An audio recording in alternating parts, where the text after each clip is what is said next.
ass at his level right now. And going forward in the future, I'm saying he's a protege of Trinidad, bro. I mean, I made a video about that. Remember, I made a whole video. Xander Zayas, the next Felix Trinidad, bro. He's a good fighter. He's a talented fighter. I think he's gonna be the future, but he ain't ready And guess yet. who his favorite fighter is? Miguel I think Cotto. Miguel Cotto. Yep, he like Cotto. Yeah. I'm saying, I see both elements, and I see Zayas is Zayas, but he keep on going, bro. For me, yeah, Trinidad with Cotto type of power, bro. He gonna get stronger and stronger. Zayas, remember his name, bro, because He different, none bro. about I ain't gonna he's lie. That young different, nigga bro. different, bro. He like if he got watch Tito Trinidad's tapes, Ben's watch that shit, bro. Cotto Trinidad, and you be good to He go, a my good man. fighter, but you see, Top Rank, they don't think he's ready yet. That's why they still got him as a prospect, bro. Yeah, for sure. But I mean, as he builds his career going forward, And the thing with Morrell, PBC, they moved him fast. he They the made next him fight wave, for a bro. belt in his third fight. He got that Tito Trinidad twin, bro. I'm trying to tell you. I was like, oh wow, this Hey, the next not Trinidad. only that, bro. He signed on the wrong side of the street for that weight division, bro. Oh, that's Yeah, he hey, just bro. moved up to that weight Oh class man, too. oh, he good where he at right now. I mean, he's straight. They need to make a union body, bro. Like to orchestrate all these different promotion groups, because it is a lot of bullshit that goes down in boxing, bro. It's a lot of fights that we probably won't ever see because these different promotion groups, bro. They need a union body, bro, to govern over these motherfuckers promoters, bro, because it's too much bullshit going on. Oh man, you about to go to a head. Okay. And you right about that, bro. Boxing ain't got nothing like that, bro. Yeah, it need a union body, bro, to govern over these promoters, man. Cause it's like I say, we ain't gonna see. It's a lot. We might look. We might not see Tank versus Juan. And guess what? It might not even be about ducking. It might be about business. You know what I'm saying? Because you got Showtime and you got the Zone. You got ESPN and you got Showtime. You got ESPN, the Zone, and none of these motherfucking promoters, promotion groups, wanna shake hands or do business together. You know what I'm saying? So I think honestly, bro, they need a union body, bro, to govern over these goddamn promoters to make sure these fights happen. And I'll wait until hip hop do the same thing. Okay. So we'll move on from the conversation. But hey yo, what? What? What? What do you mean They hip still hop? they still making the cross promotion fights, bro. So let's not trip. You know what I mean? It don't happen all the time. A lot of this shit happen in house. A lot of these Yeah, fights I that we agree. see I is agree in that house. there's no reason why there shouldn't be cross promotional fights. That whenever the fighters actually want to fight, it does happen. Look at Wilder and Fury, and look at Manny Pacquiao and Floyd. When they wanted the cross promotional fight to happen, it happened. What about But it Spence got and Crawford, bro? it got That to be that could that happen big. too. That could It got to happen be too. No, it it got to is be that that big. big. It is that No, big. no, I'm saying Bro, it It's has to be easily that that big. big. They have to No, want the man, fight. Spence and They Crawford have fight to. shouldn't be They this have to want difficult to to make. fight. H. They have to It want to shouldn't fight. be this If difficult to they make, wanted bro. the fight would be made, bro. hey, Someone doesn't look. want to fight. Listen I don't to even me. think someone don't want to Someone fight, bro. doesn't want to fight, bro. I don't Hey, even look, think it's that. Here we hey, go Period. again. I don't even think it's that. Someone Shout out to doesn't want Hot to Flow. fight, Hot bro. Flow. Shout out to you, bro. I just think it's somewhere it's business before the fight. yeah, They listen. more worried about the Yeah, business, but that's why they made Leonard versus Hagler. That's why they Hey, look. made Hey, it's a fucking look. whole. all these big Hey, cross promotional fights that have been hey, made. look. The biggest fights Haplo. in history have been cross Hey, look, promotional. But we ain't even Hey, talking check this. They've about cross been cross promotional fight with Earl promotional, bro. Spence and Bud right Yes, now, Hey, bro. yes, listen. we are. One No, we guy No, is not. independent and one guy is with That's PBC. look. That's cross okay. promotional. Roy Jones did that That's shit all not the cross time. promotional That's not because cross if That promotion. is somebody cross promotional. independent, they No, it's signing with not. Showtime. It's No, gonna be bro. purely with Showtime. It's No, no that's cross cross Hey, promotion. look. Use promotional. your Hey, brain. Floyd. It's independent. Be independent. It's He ain't got independent. it yet. He can sign Floyd. with them. It's Yeah, Floyd in it's cross 2000. one fight promotional. Hey, contract. It's no cross hey, look. promotion. Hey, look. In 2007, all the way until Floyd retired, Floyd was independent, but he was signing like 1 or 2 fight deals with Golden Boy. All this fight, he was independent, signing with Golden Boy to get the fights. If you pay attention, The only fighter that wasn't with Golden Boy that he fought since 2017 was Manny Pacquiao, and it wasn't a hard thing to do because he was an Yeah, once independent they fighter. both wanted the fight, they made the fight. But listen to Period. me, listen to me. You're saying big fights when the money makes sense. Yeah, they're going to do it. But look at all these belts. When you're talking Bro, the about, money fucking makes sense, bro. What are you listen to talking me. about? Listen to Don't be me. a fanager. Listen. When all these check this Here go out. When Hoplo. all I look when all these when let's say for instance, all Showtime fighters have belts, right? Prime example, not to say Showtime, Top Rank, right? Josh Taylor. Josh Taylor was only fighting top ranked fighters. All the fights that Josh Taylor was fighting was top ranked fighters or independent fighters at that. So he wasn't crossing, he wasn't going, and guess what? The belts were in the hands of top rank. So when they're in the hands of a certain promotion group, they dictate how they move. So say for instance, why did Haney sign with top rank? Because that's the only way he was able to get the fucking belts. That's how boxing is. As bad as it sounds, that's how boxing is. Hey, but yo, you think Tank Davis and Josh Taylor fight could never happen? I beg you No, differ. Nah, it ain't. it'll never happen. You Tank sure about Davis that? ain't fighting at 140 too much. Hold Yeah, on, he bro. ain't It fighting could happen. 147. It could happen if they wanted to fight each other, but they But don't. see that's hypotheticals and all that. It No, ain't about bro, it it's ain't not about hypothetical. When Tank two fighters want to fight, they make the fight, bro. Like, I don't know what you're missing. Oh my gosh, listen to this, I'm bro. When I've Taylor, been listening. hey, I've been bro, letting you hey, cook, Bro, bro. I've been hey, trying to let you cook, but when Taylor if and they Tank wanted fight to is made, fight, the fight would happen.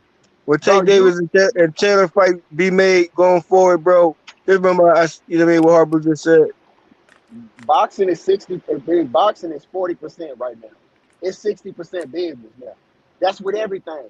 Look at every fight. Look at That's every what they big have fight. you convinced of. No, it's not convinced, bro. Look at the belts and look where the There's belts. no Bro, reason look where the why belts. two guys who are Where the signed belts to at, two different companies cannot fight each other. There's no reason. Zero. bro? It It's Business, is. happened It's the many, many business. times. It's the business, No, it's business. not the it's the business. It's business. It Yes, is. you it guys is. letting them fool you into thinking it's Oh the man, business. Okay, so when bro. you That's got what a it one is. promoter that don't like doing business with another promoter, they stay away from Top each other. rank, It's a top rank, Well, problem. Showtime. let's see. Top rank, Showtime Showtime. and HBO hate each other, right? They're rivals. But yet Mike Tyson fought Lennox Lewis. How many Hey, look, times have Showtime and HBO co-promoted an event? Several. Not many. not many, Only when the The fighters want to same. fight. Okay, Showtime and Top Rank. Not many. not many. What? No, Showtime has worked with Top Rank many times. Not many times. Not no many times. Not Not since many. you've been watching boxing. Top rank don't I'm fuck older with. than you, so Really? How old are yeah. you? I'm 85. You're 85? Hey, Yeah, look, I don't think so. top rank don't fuck I'm with PBC. 46. Look, top rank don't fuck with PBC at all. Now they fuck with him, but it gotta make sense. The money gotta Then make how sense. did Fury fight Wilder then? If they Fury don't fight fuck with Water PBC. because hey, but listen that is one of the biggest fights of the century. That's one of you ain't Right. hearing me. And so is That's Spence versus listen, Crawford. So either one but could be made if they want but to he's make the not with fight. top. He's not with top rank. Not What are you anymore. talking about? It could have So what are been So you made when talking he about? was with Top Rank. It could have been made now. It Bro, could the be made money either didn't make way. sense. Bro, listen, the money didn't make sense back then. It didn't. It No, the makes money sense didn't now. make sense to you because you're a fanager. Like, how do you know the money didn't No, make oh sense? my god. Hey, look, hey, check this How out. do you That's what. fucking know? Hey, Like, you look. know something? Were you in the Hey, negotiation room? hey, listen. You see, we on here talking Man, about it, this is right? garbage, bro. The way you Hey, guys Hey, think is silly. real quick no, though, bro. shout out to That's H why Money. these Shout out guys to the get away panel. with this A shit. quick shout out though. Shout out to H Money Boxing. You know it's free smoke always, and defend for yourself. Free smoke. And you talking about money, bruh? I'm gonna say this right now. Cross promotions, hey, it's going down. I'm saying TMT, DHP. You hear me? and he's smoking weed That's cross promotion. or There. CHC. Let that sink in, bruh. But listen, bro. Business is about. Boxing right now is about the business. It is literally about the business, bro. And when it don't make sense, and I'm talking literal sense, it don't happen, my nigga. It does. 9 times out of 10, Okay, it so don't what's a happen. bigger fight in any division besides the heavyweight division? What's a bigger fight than Crawford versus Spence? Please tell me. It's not it ain't a cross promotion fight. Please tell me. It's What not is a bigger fight cross-promotion than that? It's not a cross promotion fight. Other But what than is a your heavyweight point? fight between like Joshua versus Fury or something. It's not a cross promotion fight. It is, bro. How is it a cross promotion and one is Okay, independent? let That me sounds explain it to stupid. you real basic, okay, for your remedial skills. You got one guy who's signed to PBC and one guy who isn't. Cross promotional. It's not promotional because hold up, the one guy that's not signed to a promotion company, he's signing a 1-fight deal with the promotion company. With Showtime. That's why they having negotiations with Showtime. It's not a cross That's promotion. called a cross promotion. When you sign with another promotional company that you're not with, you gotta be. that's So called what a cross promotion company is? promotion. What promotion company is he signed with? I'm not here to fucking discuss business with a bunch of people who don't know Yo, shit. wait a second. Wait, hold up, man. Wait, no, I'm hearing a lot of retardation on this panel right now. So guys are sitting up here saying, "Thank you." So guys are sitting up here saying that, the fight they didn't make money back then because it wasn't right at the time. Well, motherfucker's not right. If it wasn't right, then how's it right now? Because no. Wait, no. Hold up. Wait, before you answer, let me give you some details. That's a simple response. If it didn't make sense back then, why would it make sense today? Because now these motherfuckers are in their mid-30s. I can explain. They're approaching their mid-30s. Why wouldn't you do it back then so it could be lucrative for a second time and possibly a trilogy the third time? Like Wilder and Fury. Wilder and Fury did not waste no fucking times doing a damn trilogy. I can explain it simple. Please explain this simple-minded shit. Go ahead. When this first got brought up, Terence Crawford wasn't looked at as how Terence Crawford is looked at right now. When it first was brought up, bullshit. Was not looked at. No, bullshit. No he was undisputed already. They both had one belt in the division at the time. Go back. Dude, you're talking about a guy who was lineal and undisputed at 2 other weight classes. You're telling me it wasn't merited then? It's been merited for 5 fucking years, bro. Bro, this is welterweight. How do you know? As soon as he went up, he got a belt. That fight should have happened then. Hey, look. The fight should have happened then. Bro. No. Wait. Okay, let me real quick. Let me use this logic real quick. Hey, salute to Q that just came on. Let me use this logic, right? And this is just simple logic.